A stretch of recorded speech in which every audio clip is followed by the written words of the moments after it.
Ojan Indoe Maganadog, Minogishgad. I just greeted you in the Ojibwe language. Greetings, all my relatives. It is a beautiful day.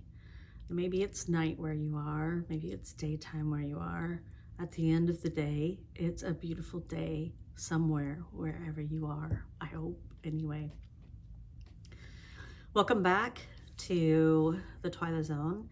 And where we last left off, I was talking to you about the differences between the different definitions for grace. And I also mentioned that I have a bias, which is I am a recovering Christian person. One other bias that I want to make sure and bring up today is that I haven't always been a gracious person.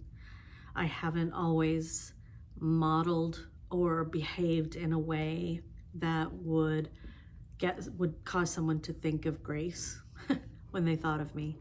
So I am imperfect, and I hope that makes it a little easier to hear the words that come out of my spirit when I talk about these concepts. So two biases, right? One, I'm a recovering Christian, and two, I am someone who has not been gracious for a good part of her life. I wanted to dive in a little bit more to talk about the differences in the definitions. So from the American Heritage Dictionary, part of the definition for grace is a seemingly effortless beauty or charm of movement, form, or proportion, a characteristic or quality pleasing for its charm or refinement, a sense of fitness or propriety. And I think that generally that is, a well-established interpretation of grace. When we think of people who are graceful, who walk gracefully, maybe we think of royalty, maybe we think of, and this is going to show my age, Princess Grace of Monaco. So that is definitely a good definition, but it really doesn't go deep enough for me. And then there's the Merriam-Webster Dictionary definition, which part of it refers to a special favor, disposition to an act of kindness, courtesy, or clemency, a temporary exemption or reprieve. I mean, I guess that's okay as far as, defining an aspect of grace that we would give to each other. As I mentioned in my last episode, there is also a definition from the Christianity Wiki, which is defined: grace is the opposite of karma, which is all about getting what you deserve. Grace is getting what you don't deserve. And if you recall, I did take issue with this idea of deserving or not deserving grace. I believe that grace is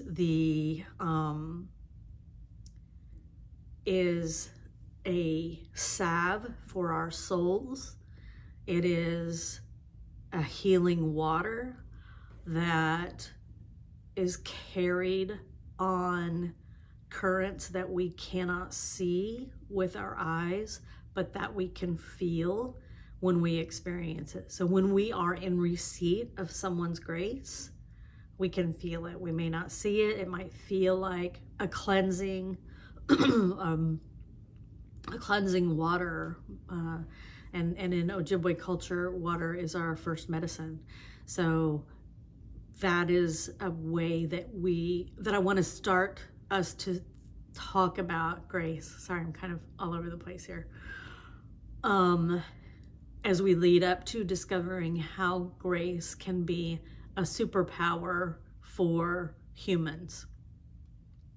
Now, when I mentioned to you that I am a recovering Christian, a recovering evangelical Christian, and that I may still at times refer to Christian icons or models, I think that there is plenty of opportunity for us to look to those icons as a way to model a grace that we would want to give not only to ourselves, but also to others. And what I want to make sure that we pick out is that those models are a mirror. They are a mirror for us of what we are actually capable of. And that is the magic of being able to look at these icons of grace and how they've been perceived by the world and how they are perceived by you.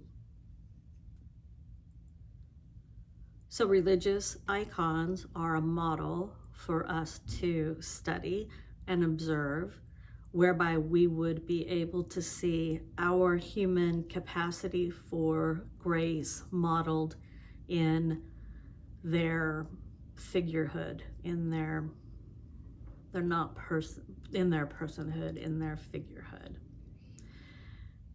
Now, in order to capture the gold of that mirroring, of that modeling, we have to make sure that we are capable of knowing ourselves. So this concept of gnosis, the ability to know yourself, to know your weaknesses, to know your strengths, and to also be really honest with yourself. We're going to, in the next episode, talk a little bit more about the 7 grandfather teachings, which provide a model for how to get to that place where you can be honest with yourself, where you can understand your weaknesses and still be gracious to yourself, and to be able to move forward in a way that promotes grace in any encounter that you might find yourself in. Now, I want to make sure that we understand that we're all on the same page here. We are going through some very, very difficult times right now. There is no reason for me to be Susie Sunshine about this. It's a shit show out there. It is a mess. And I do not expect anyone to be able to dive right into being able to give or receive grace in these times. I think it's going to take some work, but I do believe in us, and I do believe in our human capacity to switch in to that state of being fairly easily once we kind of understand some of the framework. And again, I want to reiterate, I'm not an expert. I don't claim to be any kind of knowledge carrier. I am a knowledge seeker in and of myself. I am a lifelong learner, but I love to learn with other people. I love to learn in a cohort. I think that the magnification of learning is expanded when we learn together in a cohort, understanding our individual sovereignty and our boundaries as human beings.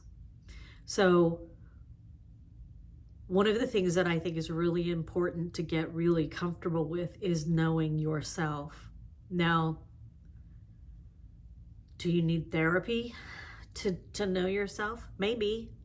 I mean, the reality is that there's a lot of generational trauma out there that we've been convinced, maybe have convinced ourselves, it's not that bad.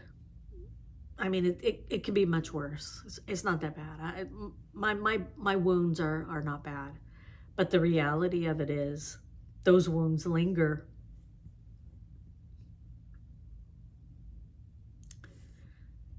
And they cause more problems, not only for our own lives, for our own psyche, but for others as well. So, as I encourage you to embark on a path of gnosis of knowing yourself, I also want to encourage you that you are making sure that you have the support you need to do that.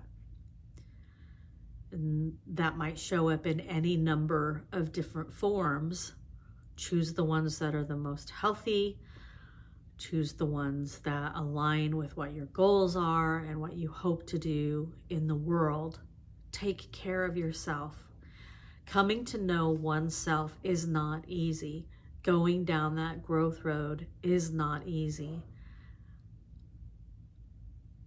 And you can always comment on this video, and hopefully we'll develop a cohort as we go along and be able to support each other.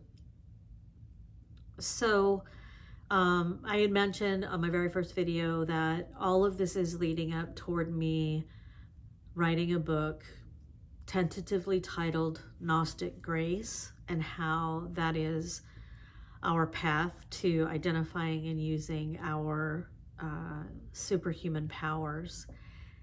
We have to start small. There is no diving in and being, adapting to this grace, the superpower of grace, without doing some trial runs first and getting ourselves primed for moving up to the bigger graces. So one thing that I want to make sure is that we understand is that we aren't machines. We are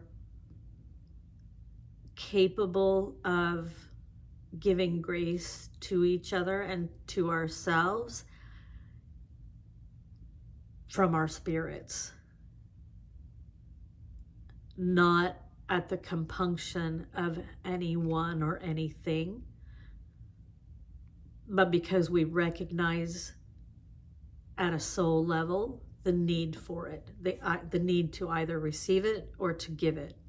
And so as we negotiate this concept of knowing ourselves, remember that we aren't machines. We need to take care of ourselves, and we aren't machines. The third part of that is we are creators. Absolutely, I believe we have the capacity, the capability to create in this world what it is that we want to see. We also, as creators, have the ability to create a pathway for gifts that are available out in the world to come closer to us in our experience right now. When we start thinking about how to give and receive grace in the everyday world, we need to make sure that we have given ourselves space as a creator to create the pathways, to create the environment for that opportunity of grace to land in our souls and in those for those around us. One of the things that I have stumbled upon as I have done my own work in trying to identify and create grace in my life is that I believe that grace is a pathway between hearts.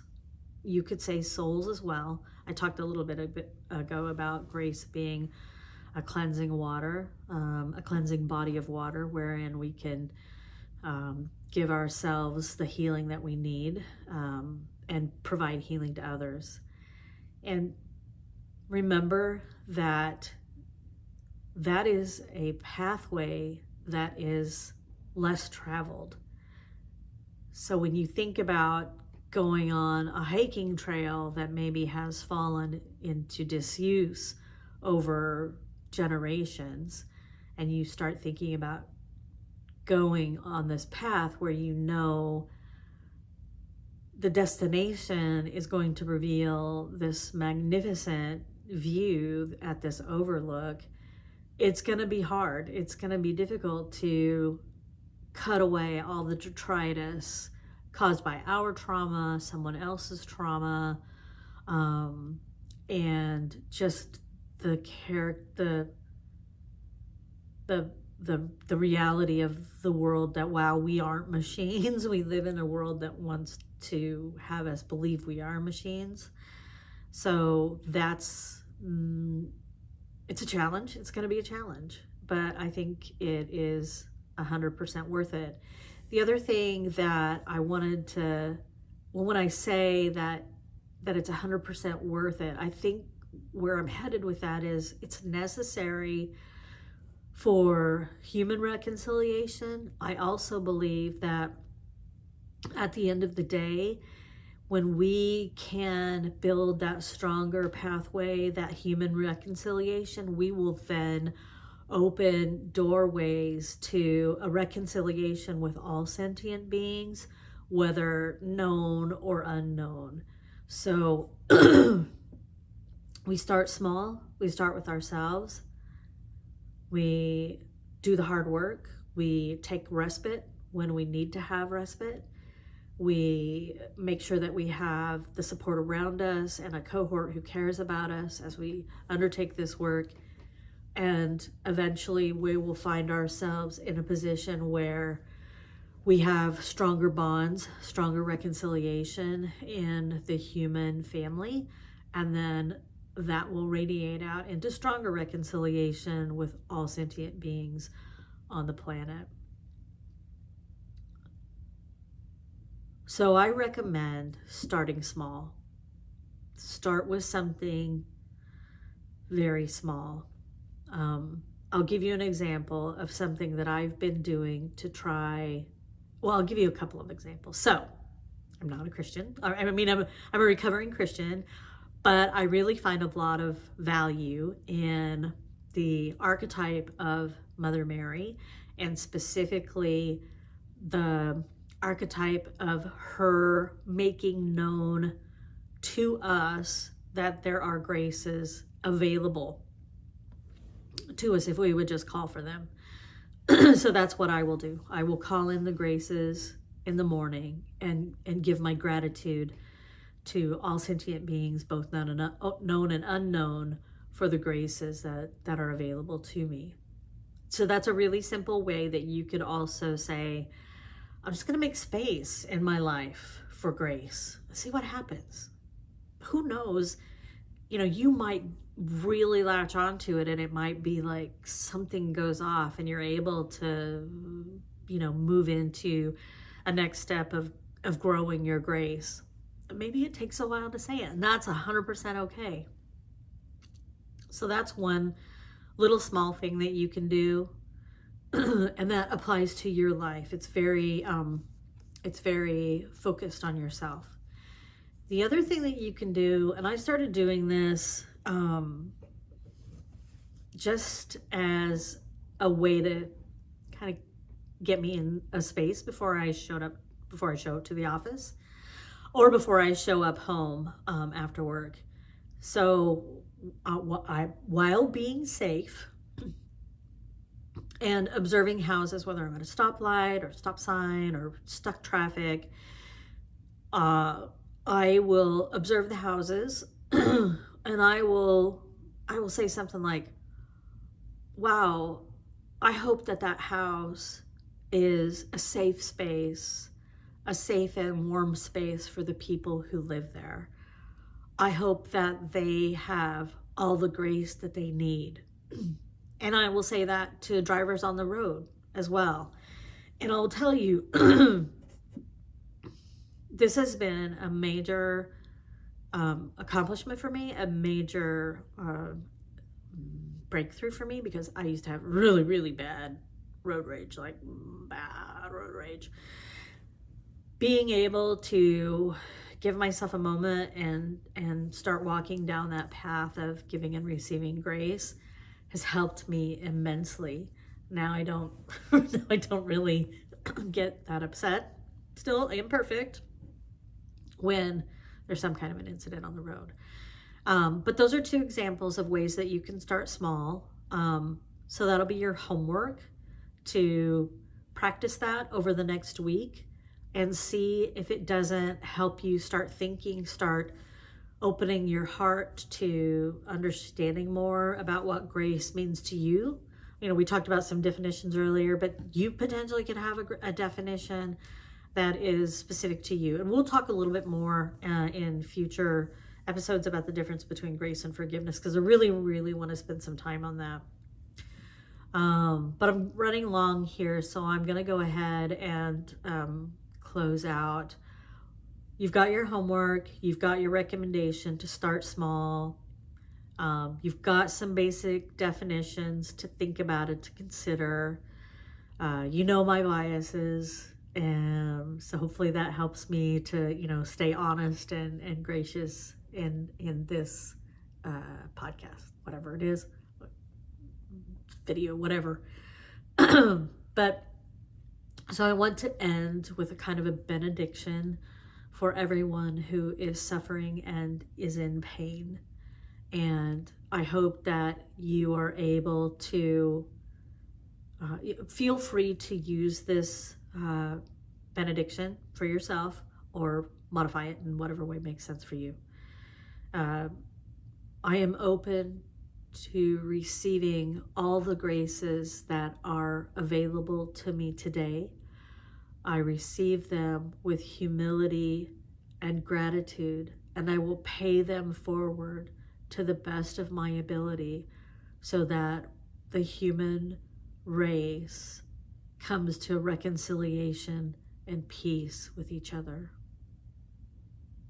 And so it may be. As we say in Ojibwe, Bamapi, I'll see you again. And I look forward to your comments or your questions. And I'll see you in a week. Bamapi. Miigwech.